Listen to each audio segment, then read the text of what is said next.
Hello बच्चों, आज हम सी लैंग्वेज में पढ़ेंगे स्ट्रिंग के बारे में। स्ट्रिंग एक बहुत ही अच्छा टॉपिक है, इसको हम आगे बढ़ाते हैं। तो सी लैंग्वेज में स्ट्रिंग जो होती है कैरेक्टर का सेट होती है। Means set of character is called string. One dimensional array में जब भी हमें किसी कैरेक्टर को लिखना होगा तो हमें उसका सेट बनाकर एक स्ट्रिंग के रूप में लिखना होता है। तो set of character is called string, जो कि वन डायमेंशनल एरे में यूज़ होता है। और जब भी हमारी स्ट्रिंग कंप्लीट होती है तो हम इसको नल से कंप्लीट करते हैं। नल मतलब कि ज़ीरो। तो जब भी हमारी कोई स्ट्रिंग कंप्लीट होगी तो हम उसमें आगे बैक स्लैश सॉरी हम इसमें ज़ीरो लिखेंगे और ज़ीरो के बाद हमारी स्ट्रिंग इसमें कंप्लीट होती है। तो जो स्ट्रिंग है उसको हम दो तरीके से लिख सकते हैं। हम इसको अगर एक पूरी फुल स्ट्रिंग लिखना रहेगा तो हम इसको डबल क्लॉट में लिखेंगे। जैसे कि सपोज हमको हेलो लिखना है तो हेलो हम डबल इन्वर्टेड कॉमा में लिखकर इसको फुली लिख सकते हैं, या फिर एक एक कैरेक्टर को जैसे HELLO बैक स्लैश ज़ीरो करके हम इसको लिख सकते हैं। तो ये कहलाएगा हमारा सिंगल कोटेड स्ट्रिंग। हम इसे दो प्रकार रिप्रेजेंट कर सकते हैं। ये पूरा एग्जांपल दिया हुआ है कि हमने अगर 6 स्ट्रिंग ली जबकि हेलो 5 का ही है, हमें इसे टर्मिनेट करने के लिए एक ज़्यादा वेरिएबल लेना पड़ता है जो कि स्ट्रिंग को कंप्लीट करता है। इसलिए ये आप बात ध्यान रखें कि जब भी हमें कोई अगर 7 कैरेक्टर का लिखना पड़ेगा तो हमें 7+1 मीन्स एक 8 कैरेक्टर को स्ट्रिंग में लेना पड़ेगा। तो इस तरह स्ट्रिंग को लिखा जाता है। ये इसका एक एग्जांपल है। मेमोरी में स्ट्रिंग इस तरह एलोकेट होगी।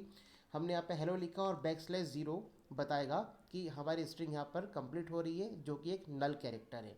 अगली एक बहुत ही इंपॉर्टेंट बात, जिस तरह इंटीजर को हम परसेंटेज डी से डिनोट करते हैं फॉर्मेट स्पेसिफायर में, कैरेक्टर को परसेंटेज सी से करते हैं, उसी प्रकार स्ट्रिंग को हम परसेंटेज एस से करेंगे। यदि कोई मल्टीपल कैरेक्टर की स्ट्रिंग होगी तो उसका फॉर्मेट स्पेसिफायर परसेंटेज एस होगा, और यदि कोई सिंगल कैरेक्टर की स्ट्रिंग होगी तो हम इसको परसेंटेज सी से डिनोट करेंगे, जैसे कि हम कैरेक्टर को करते हैं।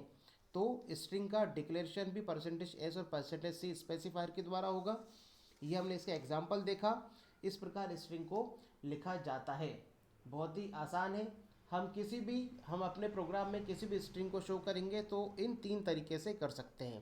पहला कि या तो हम यहाँ पे स्ट्रिंग का साइज़ डिसाइड कर दें और सिंगल स्ट्रिंग का यूज़ करें तो हमें सिंगल इन्वर्टेड कॉमा की ज़रूरत पड़ेगी और बैक स्लैश ज़ीरो से कंप्लीट होगा।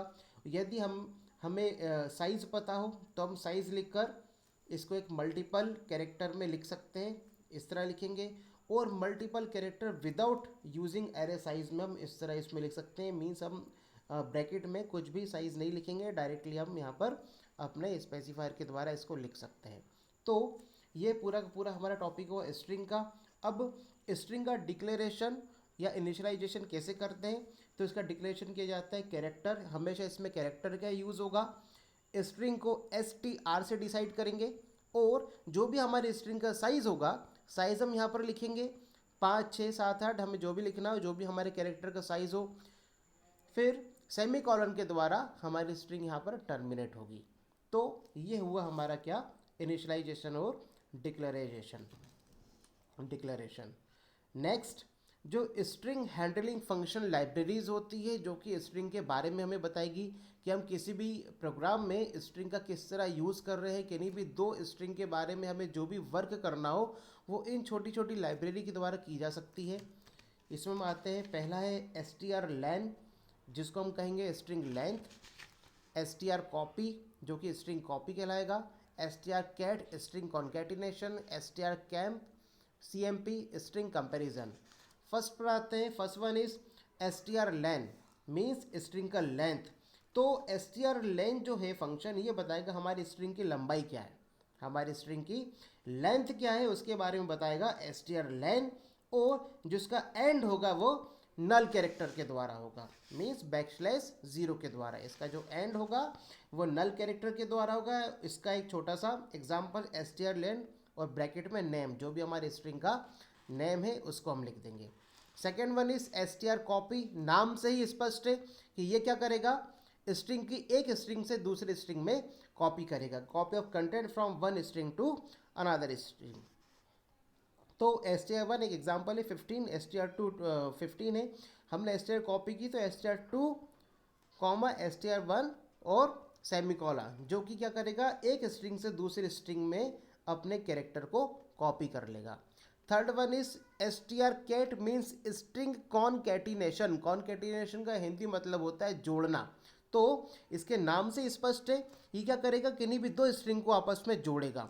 तो single string character str2 str3, तो strcat में s1 s2 दो स्ट्रिंग इसमें जुड़ जाएगी, मीन्स दो स्ट्रिंग को मर्ज करके एक सिंगल स्ट्रिंग बनाएगा।